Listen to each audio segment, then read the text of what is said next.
Hi friends. இப்போ வந்து கத்திரிக்காய், முருங்கைக்காய், அவரைக்காய், வெண்டைக்காய் போட்ட சாம்பார் நம்ம ரெடி பண்ணிட்டு இருக்கோம். இதுக்கு முன்னாடி வீடியோ எடுக்க மறந்துட்டேன். சாப்பாடு கொதிச்சுக்கிட்டு இருக்கு. இந்த பக்கம் சிறுபருப்பும் சாம்பார் பருப்பும் போட்டு வேக வச்சுருக்கோம். 2 பருப்பும் போட்டு வேக வச்சு நல்லா குழைய எடுத்து வச்சுருக்கோம். இந்த மாதிரி குழஞ்சாதான் சாம்பார் வந்து நல்லா சூப்பராக இருக்கும். பருப்பு நல்லா இந்த அளவுக்கு நல்லா இருக்கும்மா. இப்போ வந்து சாம்பார் நல்லா மாங்காய் போட்டு நல்லா ஃபுல்லுன்னு சூப்பராக வைக்க போகிறோம். பருப்பு தண்ணி எடுத்து ஊற்றிக்கலாம். இன்னும் கொஞ்சம் தண்ணி ஊற்றிக்கலாம். மிளகாத்தூள் கொஞ்சம் போட்டுக்கலாம். இந்த பக்கம் மஞ்சத்தூள் கொஞ்சமாக போட்டுக்கலாம். சில்லி பவுடர் கொஞ்சம் போட்டுக்கலாம். மல்லித்தூள் லைட்டாக போட்டுக்கலாம். நல்லா இந்த சைஸில் கருப்புளி எடுத்து ஒரு சொலை போட்டுக்கலாம். இப்போ நல்லா எல்லாத்தையும் கிளறி விட்டுக்கலாம். நல்லா கொதி வரட்டும்.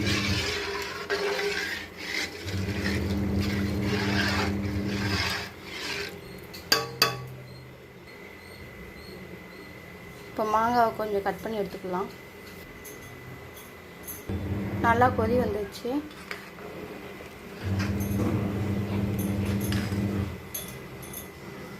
மாங்காய் எடுத்து போட்டுக்கலாம்.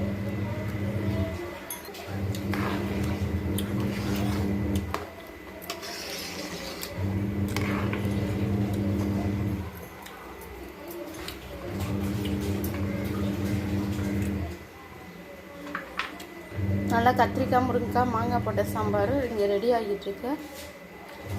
அப்புறம் நல்லா ஓரளவுக்கு வந்துக்கிட்டு இருக்கு.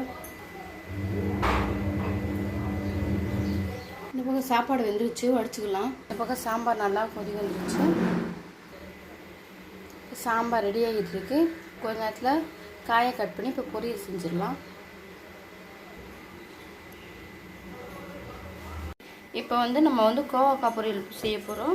அதுக்கு வந்து கோவக்காவை எடுத்து நம்ம நீல வாக்கில் கட் பண்ணி வச்சுருக்கோம். வாங்க எப்படி செய்யலாம் பார்க்கலாம் வாங்க. வந்து கோவக்காவை நம்ம வறுக்க போகிறோம். தேவையான அளவு எண்ணெய் ஊற்றிருக்கோம். எண்ணெய் காஞ்சோன்னா கடுகு போட்டுக்கலாம். கடுகு போட்டுக்கலாம்.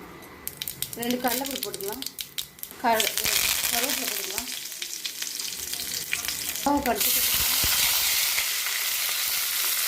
கல் உப்பு கொஞ்சம் போட்டுக்கலாம். மஞ்சத்தூள் கொஞ்சம் போட்டுக்கலாம். எல்லாத்தையும் கிளறி வச்சுக்கலாம். கொஞ்ச நேரம் வேகட்டும். அதுக்கப்புறம் நம்ம மிளகாத்தூள் என்னென்ன நம்ம மசாலா போடலாம்னு பார்த்துக்கலாம். இதில் நம்ம கொஞ்சம் மிளகாத்தூள் போட்டுக்கலாம்.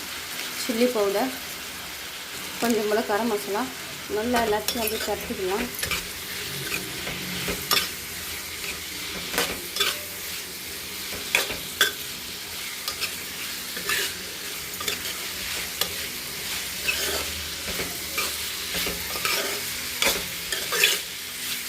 நல்லா வச்சுக்கலாம்.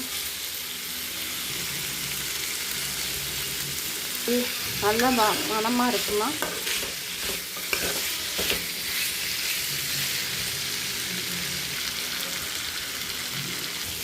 நல்லா அந்த அளவுக்கு வந்துருக்குமா. நல்லா மணமும் சூப்பராக இருக்கும். நல்லா தயிர் சாதம், சாம்பார் சாதம்லாம் இது மாதிரி வச்சு சாப்பிட்டா அப்படியே தேனாக இருக்கும்மா. செம்மையாக இருக்கும். இன்னும் கொஞ்சம் காரம் சேர்க்குறவங்க கூட, காரம் அதிகமாக சேர்க்குறவங்க கூட காரம் சேர்த்துக்கலாம்.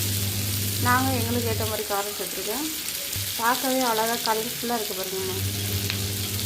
இப்போ நமக்கு தேவையான கோகோ ஃப்ரை ரெடிம்மா. இந்த வீடியோ பிடிச்சிருந்தால் லைக் பண்ணுங்கள், ஷேர் பண்ணுங்கள், கமெண்ட் பண்ணுங்கள், சப்ஸ்கிரைப் பண்ணுங்கள். நாங்கள் வந்து சாம்பார் சாதம், தயிர் சாதம் இது மாதிரிலாம் பண்ணி நாங்கள் இப்படி தான் பண்ணுவோம். காரக்குழம்பு அது மாதிரிலாம் போட்டால் தொக்கு மாதிரி பண்ணுவோம். தொக்கு பண்ணுறது வந்து நான் அடுத்த வீடியோவில் போடுறேன். அவ்வளோதாம்மா.